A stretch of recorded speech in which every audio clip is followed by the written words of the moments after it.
Assalamu alaikum, hurmatly mekendештер, бир туугандар. Биздин бүгүн сүйүнүчтүү жаңылык менен бөлүшкөн турабыз. Бегай межебиз Индия өлкөсүнөн пересадка пешим болуп, жакшы результат менен Кыргызстанга кетип жатат. Саламатсыздарбы, кыргыз элим? Мынакей мен Индия өлкөсүнө оор алмаштырганы келип, Кудай буйрса операциям ийгиликтүү өтүп, мынакей Кыргызстанга кетип атам. Врачтар уруксат берди.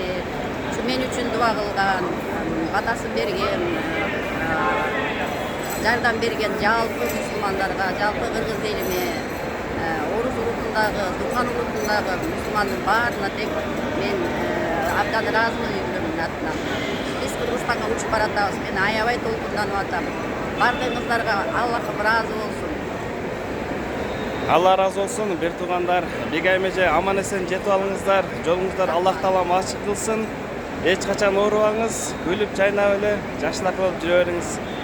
Салам барыңыздарга жалпы кыргыз элим. Чоң рахмат. Алла силерге чоң рахмат алтындарым. Жаныбек Кыргызстандан жолугабыз. Кудай буйрса Кыргызстандан Жаныбек байкебиз тосуп алат. Калганын көрөсүздөр. Бир туугандар, рахмат барыңыздар.